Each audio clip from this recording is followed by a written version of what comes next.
Alkisah di sebuah desa di daerah Jawa Tengah, hidup seorang janda paruh baya yang bernama Mbok Srini. Karena kesepian, ia sangat mengharapkan kehadiran seorang anak. Namun sayangnya, harapan itu pupus karena suaminya telah meninggal dunia. Tiap hari tiada henti Mbok Srini selalu berdoa agar bisa diberikan seorang anak untuk menemani hidupnya.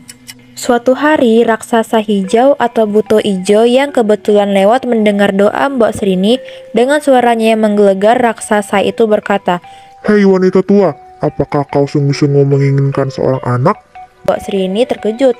Dengan gemetar, ia menjawab bahwa ia mendambakan seorang anak yang bisa menemaninya. Namun sepertinya hal itu tak mungkin mengingat usianya yang sudah tua, dan suaminya juga telah meninggal. Hahaha, aku bisa mengabulkan keinginanmu dengan mudah, tapi tentu ada syaratnya. Apakah kau bersedia? Tanya si raksasa. Baiklah, aku bersedia, sahut Mbok Srini menjawab, walau hatinya takut melihat sosok raksasa yang besar dan seram. Peliharalah anak yang kuberikan padamu nanti. Beri ia makan yang banyak supaya gemuk. Aku akan menjemputnya saat ia berusia 6 tahun. Ucap si raksasa menggelegar. Tidak ada pilihan lain, Mbok Srini menerima syarat tersebut. Raksasa itu memberinya segenggam biji mentimun untuk ditanam. Mbok Srini pun mengikuti saran si raksasa untuk menanam biji mentimun yang didapatkannya. Biji itu tumbuh dan berbuah dalam waktu singkat. Dalam beberapa hari saja, pohon mentimun tumbuh dengan buahnya yang sangat besar siap untuk dipanen. Betapa terkejutnya Mbok Srini ketika sedang memetik salah satu mentimun, di hadapannya terdapat bayi perempuan yang cantik. Bayi itu dinamai Timun Mas karena ia lahir dari mentimun yang berwarna keemasan. Beberapa waktu kemudian, raksasa pun kembali mendatangi kediaman Mbok Srini dan Timun Mas. Saat itu, Timun Mas yang berusia 6 tahun hendak dimakan oleh raksasa tersebut. Tak kehilangan akal, Mbok Srini pun mencari cara untuk menyelamatkan Timun Mas agar tidak jadi santapan raksasa. Sabar, aku akan menyerahkannya padamu. Tapi apakah kau mau? Tubuhnya masih kecil dan kurus. Aku rasa ia belum cukup lezat untuk kau makan, kata Mbok Srini. Ia sedang pergi, percayalah padaku. Kembalilah 2 tahun lagi, aku jamin ia sudah gemuk, jawab Mbok Srini. Raksasa itu pun percaya pada perkataan Mbok Srini. 2 tahun bukanlah waktu yang lama, pikirnya. Sepeninggal raksasa, Mbok Srini mencari akal untuk menyelamatkan Timun Mas. Ia juga berdoa supaya Tuhan memberinya jalan keluar. Suatu malam, Tuhan menjawab doanya. Mbok Srini bermimpi bertemu dengan seorang petapa di gunung. Petapa itu menyuruh Timun Mas untuk menemuinya dan akan menolong Timun Mas.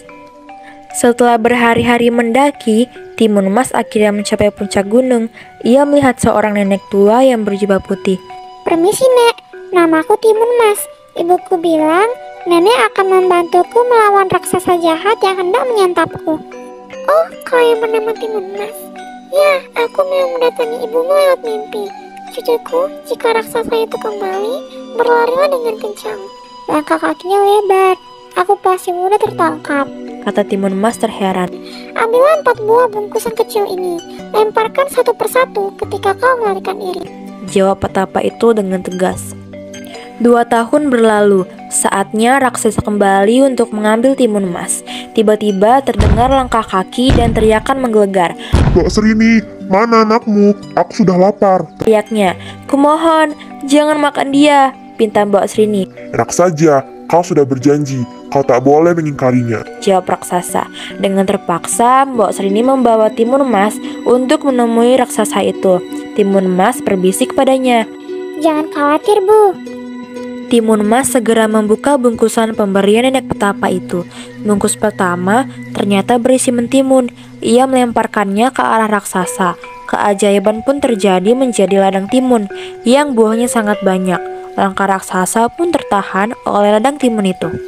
Dengan susah ia harus melewati rintangan dan batang-batang pohon yang meliti tubuhnya. Namun ia berhasil meloloskan diri.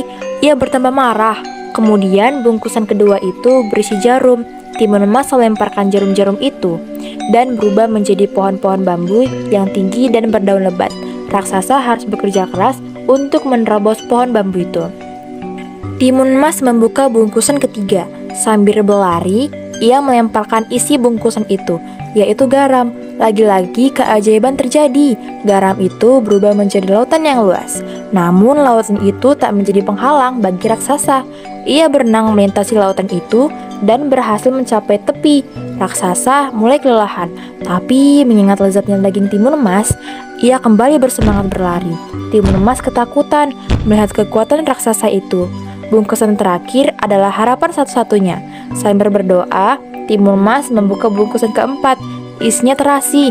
Sekuat tenaga, timun emas melemparkan terasi itu ke arah raksasa. Apa yang terjadi? Terasi itu berubah menjadi lautan lumpur yang panas mendidih. Raksasa yang berlari kencang tak dapat menghentikan langkahnya. Ia pun terperosok ke dalam lumpur. Ia berteriak dan meronta. Namun semakin ia meronta, semakin dalam lumpur itu menghisap tubuhnya. Ia akhirnya tenggelam ke dalam lumpur yang panas. Timun emas menghentikan langkahnya. Ia lega karena berhasil menyelamatkan diri. Dengan kelelahan, ia berjalan pulang ke rumahnya.